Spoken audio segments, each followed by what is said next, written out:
Socialism didn't work in Germany, and you are going to tell us how it failed. But go and also learn from China how socialism works, and it has succeeded in China. It doesn't mean if it has failed in Germany, it will fail everywhere else.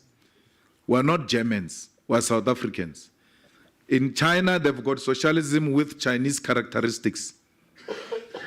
What stops South Africans from having socialism with South African characteristics? It's these people that are running around. I want to be clear. It's these people that are running around thinking socialism is a solution to South Africa's problems. My friend, read a book. Yeah. Right. Now, But they won't. Your question was, what would I do? Yeah, what would you do, President?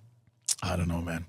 I think structurally there are things that are so far eroded. There would be a lot to be done to understand the best way for us out of the problem. You mean you couldn't just nationalize the banks or? Well, let's be clear, we're not nationalizing Fokol. Let's just be very clear, right? Why? It's such a good strategy. Simple.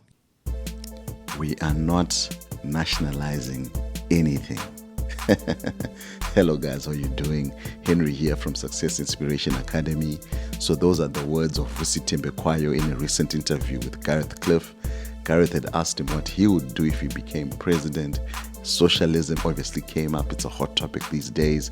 And Vusi was just saying he didn't think that would solve the problems of the country. So obviously not a direct response to Julius Malema. They didn't even mention his name or the EFF. However, we all know that Julius Malema and the EFF are proponents of socialism. You know, they are proponents of nationalization.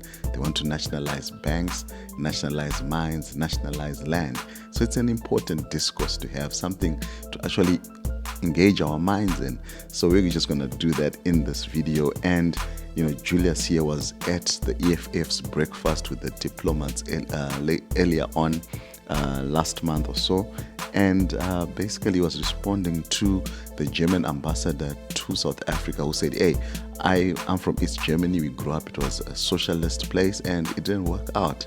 And Julius saying that socialism works. He even referred to China, and Vusi also speaks about the China model here. So let's engage our minds, guys. So guys, before we get into it, you already know that this video is going to be good, so hit the like button.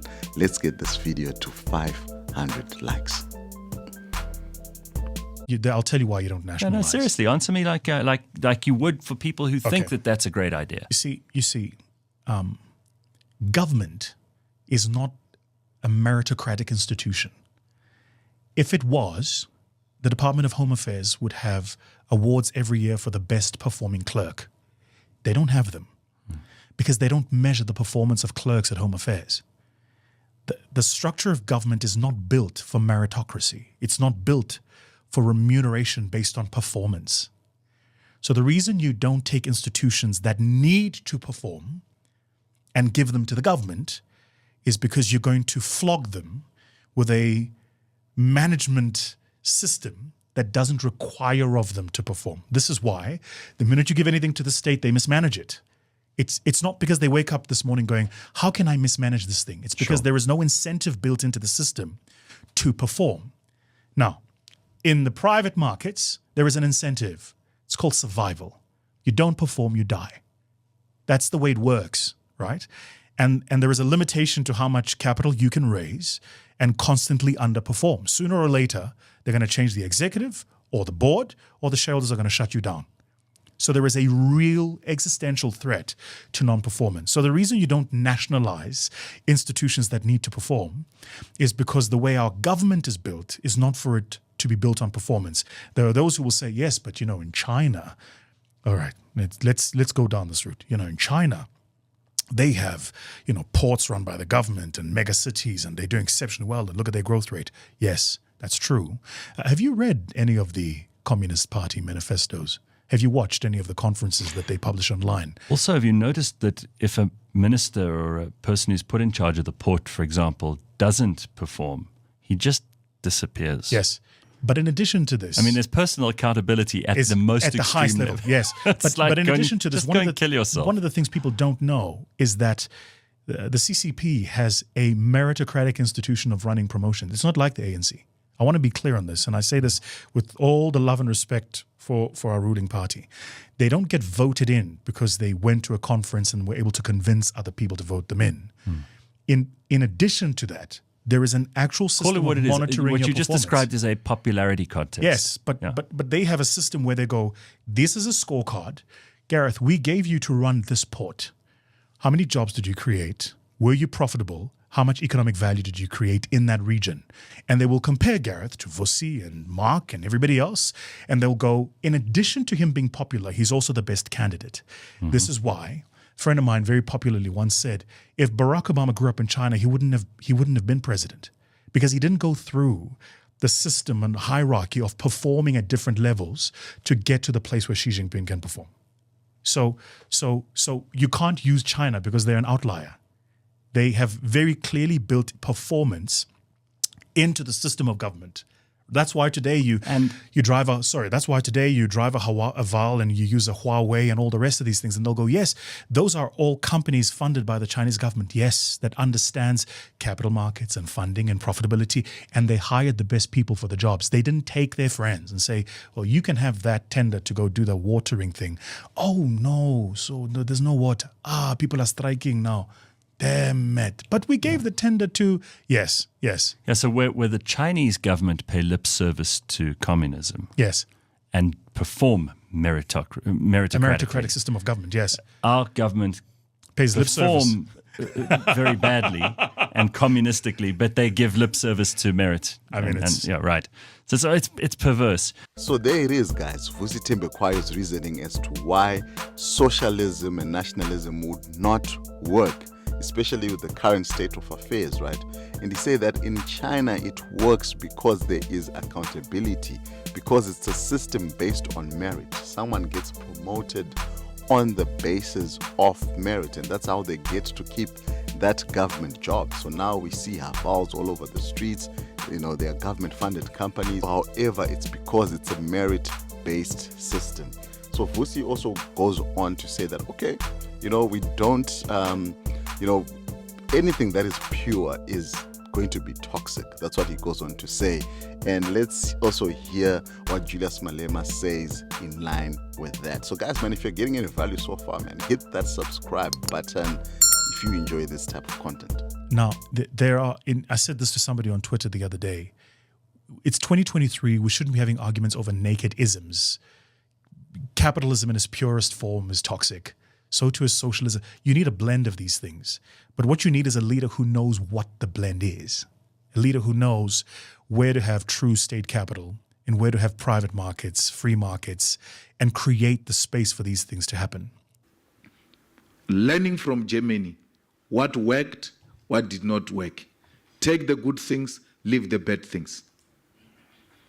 Why capitalism always resort to Chinese principles, to socialist principles, every time they get into trouble. When the banks failed in 2008 and put the world into a financial crisis, it was socialist principles that took the world out of that crisis through state intervention. Where was capital at that time? If we go now, we're in Pretoria now, let's go to commercial crimes or go to liquidation or high court and all of that. Every day without fail, there are private companies that are being liquidated there. Who said if it's capitalist owned or private owned, it's inherently successful? Who said that? So it's an ideological debate we can have. We know what happened in Eastern Germany. We know what happened in the Soviet Union. We know what's happening in China. We know what's happening in Cuba. So Julias Malema raises some important points here, right? He says that simply because something is capitalistic in nature does not mean that it's going to succeed. There are companies which are being liquidated, there's fraud and all these things. So it doesn't mean that capitalism in its purest form also works. He also says there that when the banks failed in 2008, that the state had to bail these banks out. So again, they defaulted to socialist principles. So man, it seems as if, there's a balancing act that has to be done here, man. Let me know what you think, guys. However, he also mentions Cuba. So let's hear what's actually happening in Cuba. Well, let's first pick apart what model he's holding up as something to be followed. Cuba right now is experiencing more than 100,000 people have left Cuba this year alone, fleeing poverty, inequality. You now actually have malnutrition. It is an economic basket case. It survives really only through tourism and also the sale or export of doctors to countries. If you go to the public markets, the state-owned markets, they're completely barren. If you go to hospitals, and a friend who had to go to hospital because he thought he had cholera, you have to bring your own bed sheets. There's no medicine.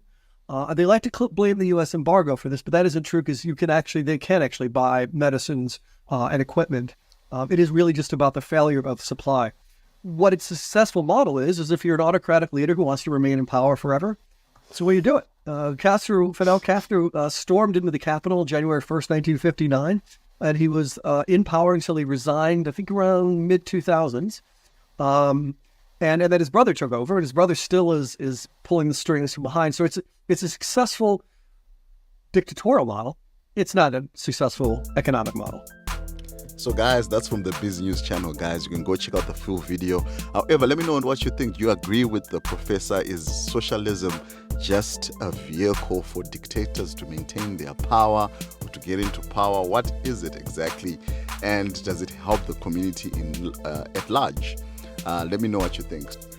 So we can have a deeper discussion about whether this is really a way out. We sometimes get fixated on concepts, but in reality, you do the things that you say you don't want to do. Every time capital gets into problems, the state must intervene. Every time. That's when you now see the importance of socialist principles. It's quite an interesting topic, guys. And where are you right now? Are you for socialism, for capitalism? So I hope this video, guys, just opened up your mind at least. Let me know what you think in the comment section below. And if you enjoy this type of content, hit the subscribe button and binge watch all our other videos, starting with the one appearing on your screen right now.